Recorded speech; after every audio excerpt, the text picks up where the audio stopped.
Sudah, oke, silakan. Sambil menunggu yang lain ya, langsung dimulai saja nggak apa-apa. Untuk kelompok 12, kelompok terakhir, silakan saya berikan waktunya ke kelompok 12. Baik, terima kasih untuk waktunya. Uh,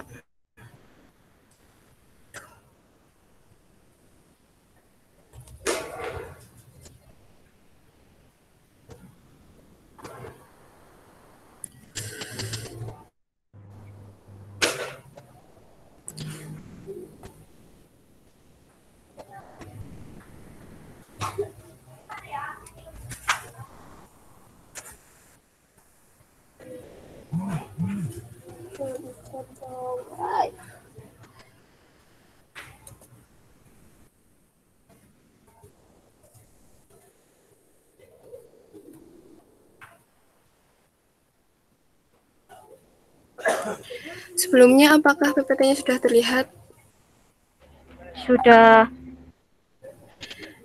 Baik, Assalamualaikum warahmatullahi wabarakatuh. Waalaikumsalam warahmatullahi wabarakatuh.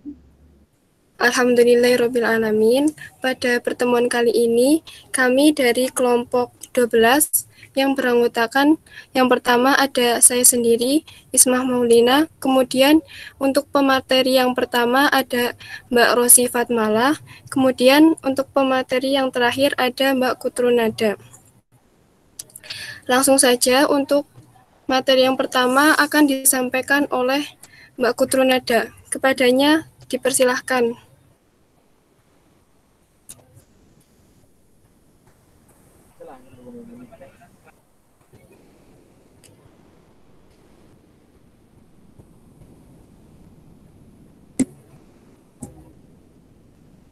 Ya, yang pertama yaitu tentang materi uji korelasi Spearman rank.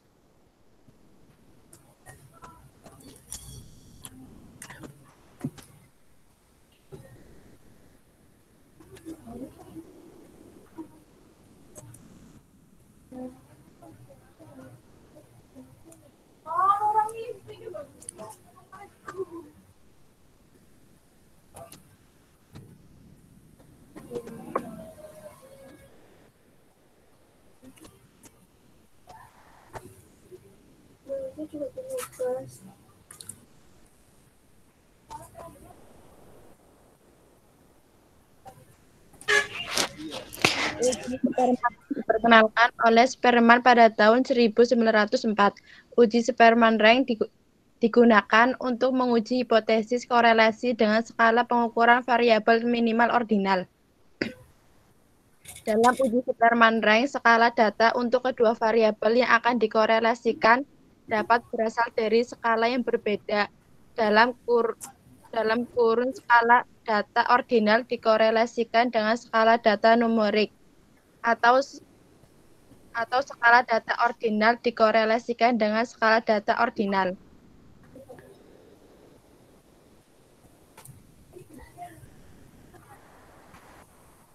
Rumus mencari korelasi Spearman rank yaitu yang pertama, rumus korelasi Spearman rank. Rho sama dengan 1 dikurangi 6 sigma DI kuadrat dibagi N dikali N pangkat 1 min 1. Rumus koreksian yaitu Rho sama dengan sigma X kuadrat plus sigma Y kuadrat dikurangi sigma D kuadrat dibagi 2 akar sigma X kuadrat dikali sigma Y kuadrat, di mana sigma X kuadrat sama dengan N dikali N kuadrat min 1 dibagi 12 dikurangi sigma T dikali T kuadrat min 1 dibagi 12.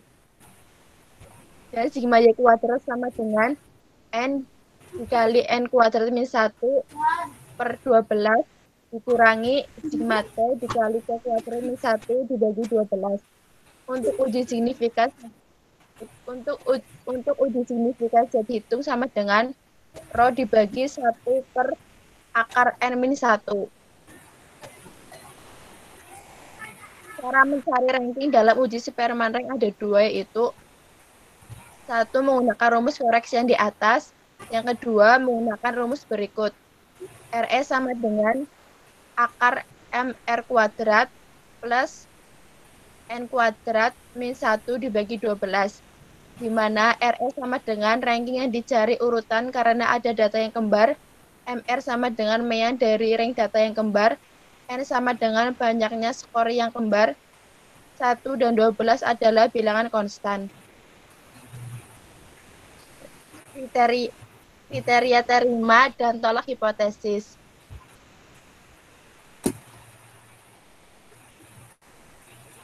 Untuk parameter P-hitung dan P-tabel nilainya untuk parameter P-hitung dan P-tabel nilai row hitung lebih dari sama dengan row tabel, row hitung kurang dari row tabel. Interpretasi H0 ditolak dan H0 diterima dan H ditolak. Parameter kekuatan korelasi row hitung nilai 0 yang pertama 0 sampai 0,199. Yang kedua 0,2 sampai 0,399. Yang ketiga 0,4 sampai 0,599. Yang keempat 0,6 sampai 0,799. Yang kelima 0,8 sampai 1. Interpretasi yang pertama sangat lemah, yang kedua lemah, yang ketiga sedang, yang keempat kuat, dan yang terakhir sangat kuat. Parameter arah korelasi row hitung nilainya yang pertama positif dan yang kedua negatif.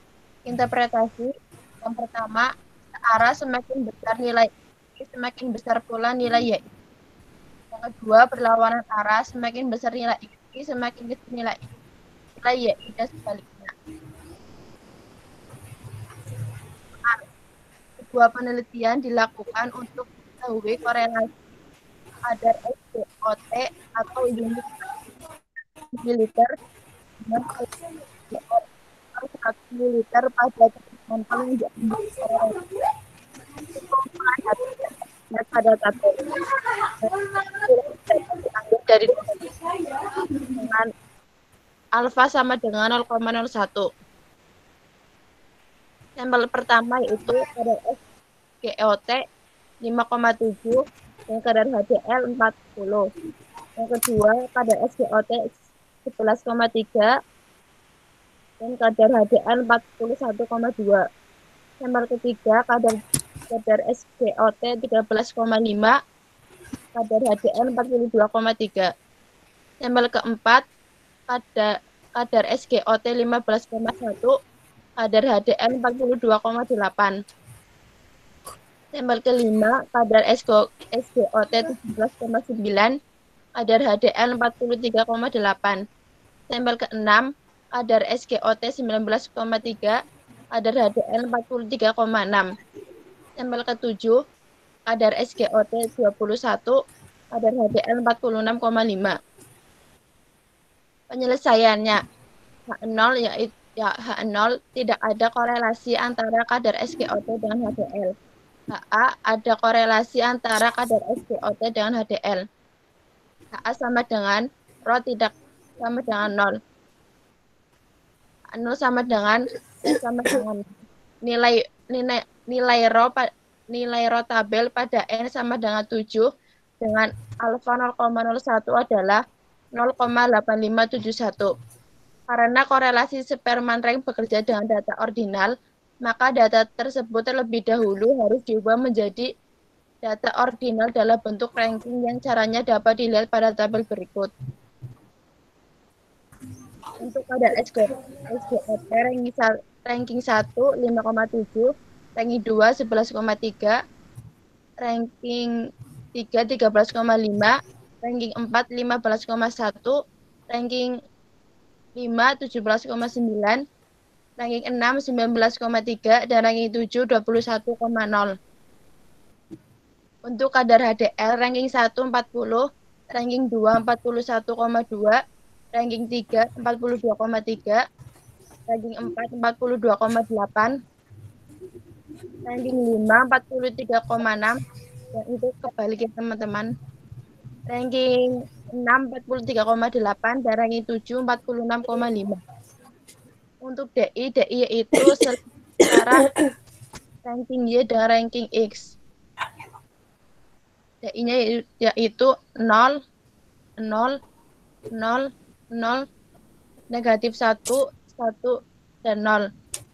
Untuk DI kuadrat yaitu 0, 0, 0, 0, 1, 1, 0. Sehingga sigma DI kuadrat sama dengan 2. Selanjutnya, harga DI kuadrat yang telah diperoleh dari hitungan dalam tabel kolom terakhir dimasukkan dalam rumus korelasi Spearman rank. Jadi, rho sama dengan 1 dikurangi 6 sigma DI kuadrat per N, N pangkat 2 min 1. Sama dengan 1 dikurangi 6 dikali 2 per 7 dikali 7 kuadrat min 1.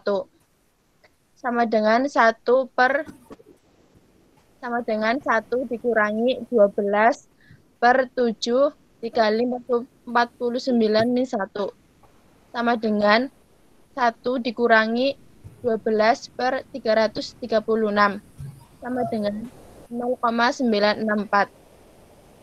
Kesimpulannya yaitu karena nilai rho hitung 0,964 lebih dari sama dengan rho tabel yaitu 0,85761, maka HA diterima. Berarti ada korelasi yang sangat kuat dan positif antara kadar SGOT dengan kadar HDL. Terima kasih.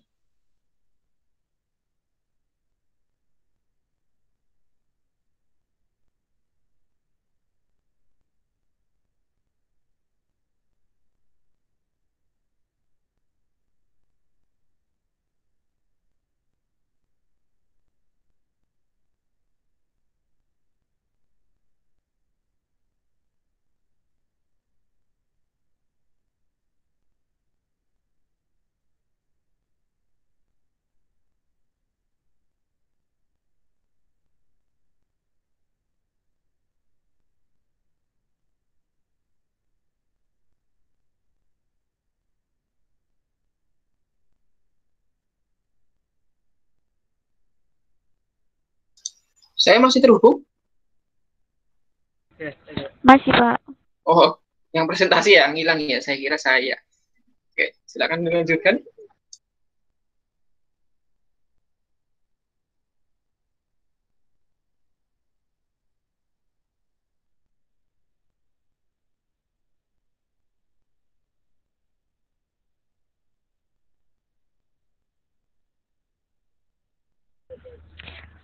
Oke, langsung saja ke materi 2 ya. Mungkin dari moderator nggak ada sinyal. Untuk materi yang kedua yaitu uji korelasi Kendall-Tau.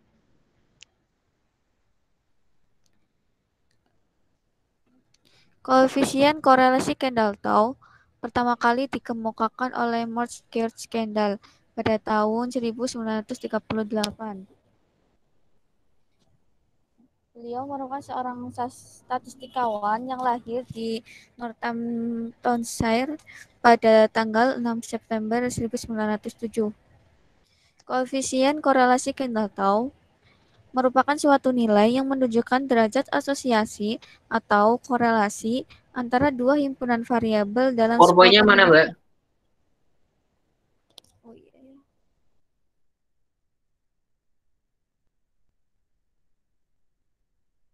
Ya, sambil di share screen, mungkin.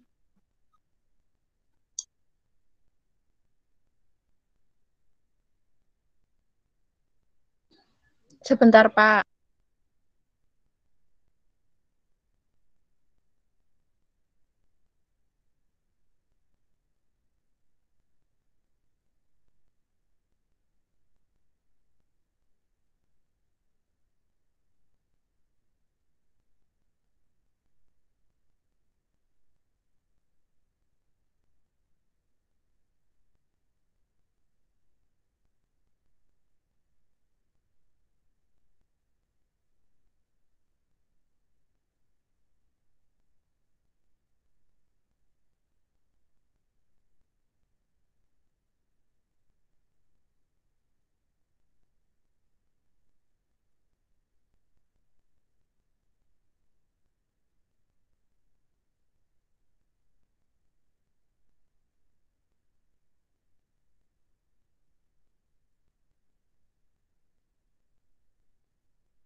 Baik, lanjut untuk materi yang kedua, yaitu uji korelasi Kendall-Tau. Uji korelasi Kendall-Tau merupakan suatu nilai yang menunjukkan derajat asosiasi atau korelasi antar dua himpunan variabel dalam sebuah penelitian yang telah disusun berdasarkan peringkatnya, dengan tujuan mengetahui kekuatan atau tingkatan korelasi antara X dan Y, di mana data yang tersedia merupakan sebuah sampel random yang terdiri atas N pasangan hasil pengamatan X, Y, Y. Data sekurang-kurangnya diukur pada skala ordinal, sehingga data X dan Y telah diamati dapat disusun peringkat atau ranknya. Batas nilai dari koefisien korelasi Kendall-Tau sama dengan koefisien korelasi pada umumnya, yakni akan bernilai +1 apabila variabel X dan Y berkorelasi positif atau sebanding lurus, dan bernilai -1 apabila X dan Y berkorelasi negatif atau berbanding terbalik. Selanjutnya untuk rumus uji korelasi Kendall-Tau. Rumus dasar dari uji korelasi Kendall-Tau adalah, itu bisa dilihat pada layar, untuk T seperti simbol huruf T itu dibacanya tau. Koefisien korelasi Kendall-Tau itu besarnya -1, lebih kecil dari tau, dan lebih kecil dari 1. A merupakan jumlah ranking atas, dan B merupakan jumlah ranking bawah, N merupakan jumlah anggota sampel. Uji signifikansi koefisien korelasi menggunakan rumus Z karena distribusinya mendekati distribusi normal. Rumusnya adalah itu sebelumnya. Untuk rumus itu, nah, bisa dilihat itu di bagian bawah. Selanjutnya untuk contoh soal, dilakukan penelitian untuk mengetahui hubungan yang positif dan signifikan antara EQ dengan nilai prestasi kerja pegawai berdasarkan sampel yang berjumlah 25 orang. Ditemukan EQ dan nilai rata-rata prestasi kerja pegawai ditunjukkan pada tabel.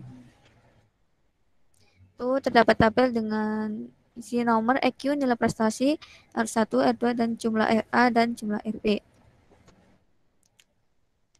Dalam hal ini, dapat diajukan hipotesis berikut. H0 tidak ada hubungan antara EQ dengan prestasi belajar kerja pegawai. Untuk H1-nya ada hubungan positif dan signifikan antara EQ dengan prestasi kerja pegawai. Atau dapat ditulis yaitu H0 tau sama dengan 0, H1 tau lebih besar dari 0. Berdasarkan cara menghitung seperti tersebut, maka telah ditemukan jumlah ranking atas yaitu sigma A sama dengan 264, dan jumlah ranking bawah atau sigma B sama dengan 36. Selanjutnya harga-harga tersebut dimasukkan dalam sebuah rumus. Itu sigma A dikurangi dari sigma B dibagi dari N kali N dikurangi 1 dibagi 2. Sehingga didapat hasil yaitu 0,76.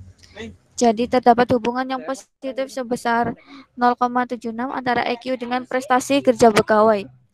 Hal ini berarti makin tinggi EQ pegawai, maka akan semakin tinggi prestasi kerjanya. Untuk membuktikan apakah koefisien ini dapat diberlakukan pada populasi di mana sampel tersebut diambil, maka perlu diuji signifikansinya dengan menggunakan rumus Z.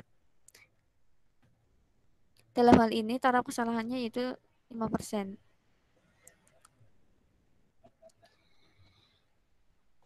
Untuk hasil signifikansinya yaitu 5,32. Harga Z hitung tersebut selanjutnya dibandingkan dengan harga Z tabel. Untuk uji dua pihak, maka taraf kesalahannya yaitu 1% dibagi 2, sehingga menjadi 0,5%. Selanjutnya, harga Z dapat dilihat pada kurva normal dengan Z sama dengan 0,495. Pada tabel kurva normal, angka 495 tidak ada, tetapi angka yang paling mendekati adalah angka 4000. Berdasarkan angka tersebut, maka harga Zetapil yaitu 2,58.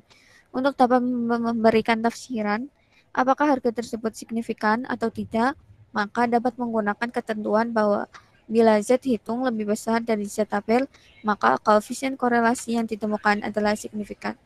Ternyata, Z hitung 5,32 lebih besar dari Zetapil 2,58. Dengan demikian dapat disimpulkan bahwa korelasi antara EQ dengan prestasi kerja pegawai sebesar 0,76 adalah signifikan. Terima kasih, saya kembalikan ke moderator.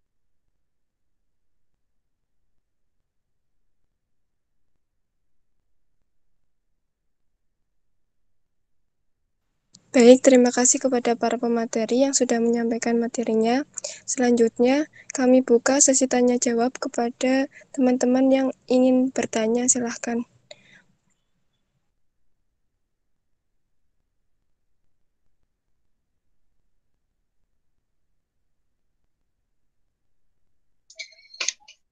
Oke, silakan yang mau bertanya.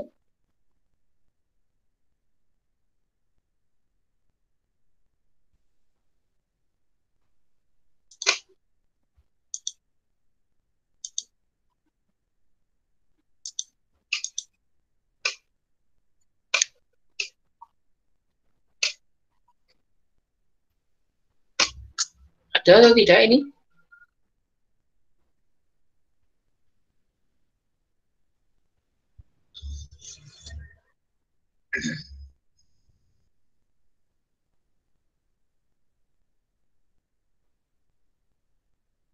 Tidak ada? Kok sepi? Berarti udah mudeng semua ya?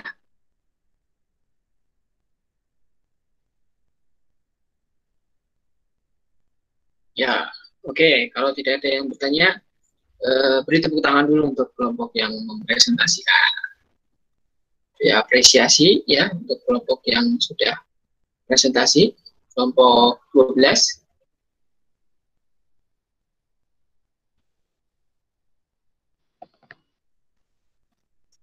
Ya, oke.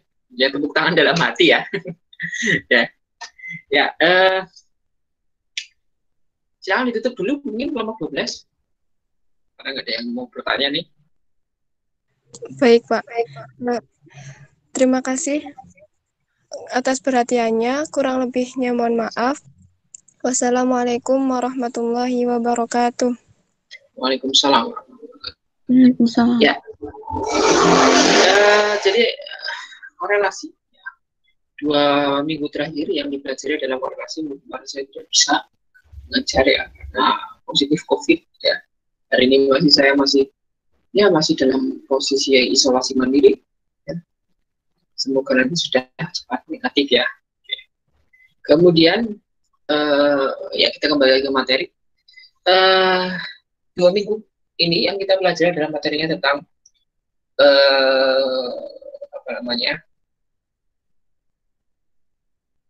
korelasi ya. Korelasi itu adalah uji hubungan ya. Jadi mencari 2 variabel antara variabel X dan Y, mencari hubungan. Ada hubungan yang kalau tadi ada IQ sama apa ya, saya lupa itu IQ sama satunya ya hubungan.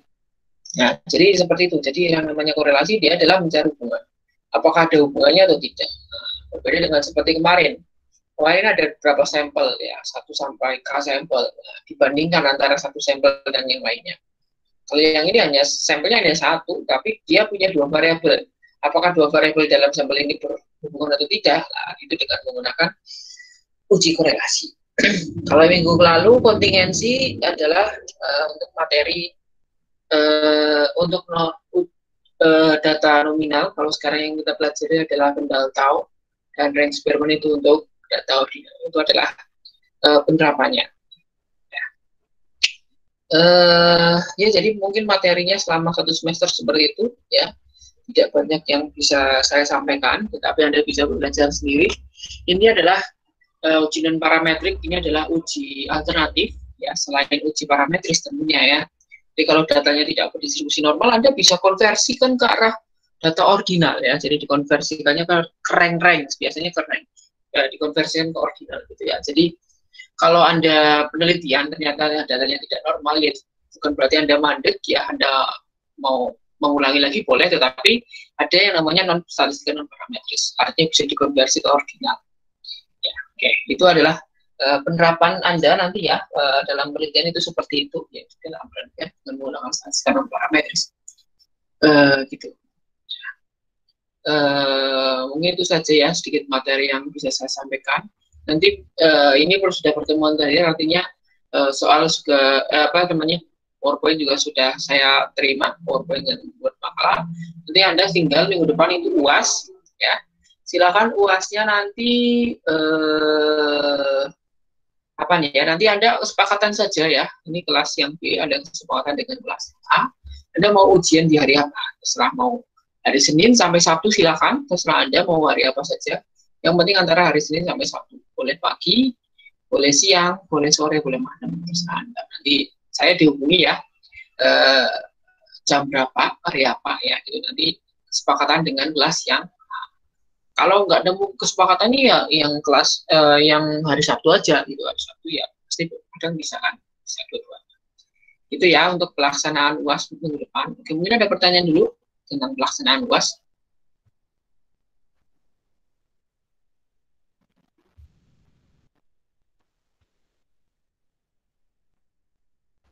Tidak ada? Belum, Pak. Belum ya, oke.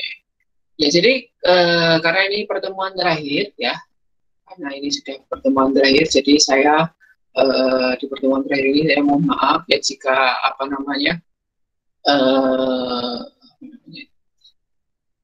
jika ada kesalahan kata ya selama dalam satu semester ini ya, ada kesalahan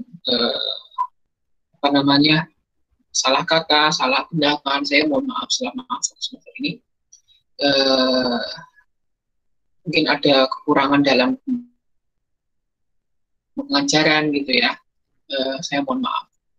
Mungkin dari Anda ada yang mau memberikan komentar atau tanggapan pada saya, mungkin gitu ya.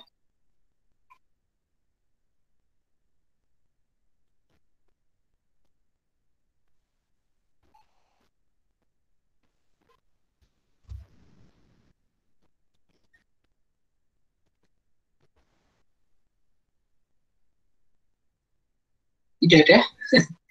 Ya kalau tidak ada berarti saja untuk perpisahan kita ya, tutup mungkin ya kita masih bisa ketemu lagi ya, mungkin kalau Anda kredit ya mungkin masih bisa ketemu lagi ya dengan saya perkuliahan, tapi nggak tahu nanti semester 7 saya mengajar apa, nggak tahu.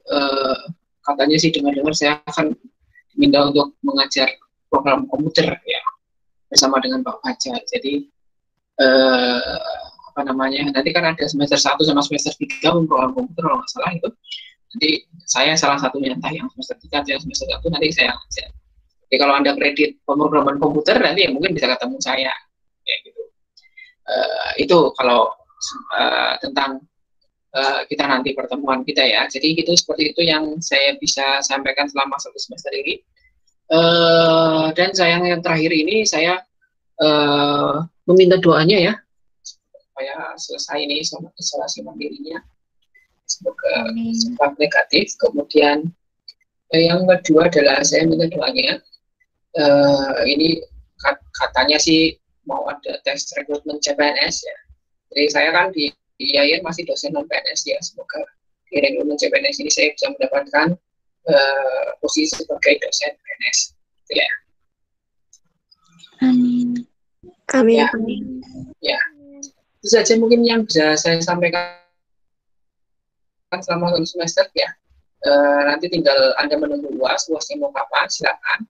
Setelah UAS nanti Anda bisa Anda pengen dapat nilai bagus nggak? Pengen. Pengennya berapa nih?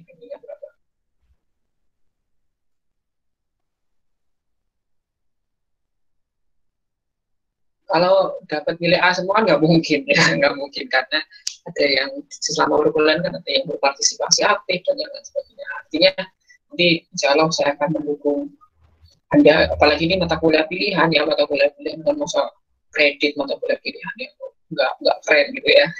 Jadi nanti silakan mungkin hari Sabtu ya, hari Sabtu silakan Anda cek presensi.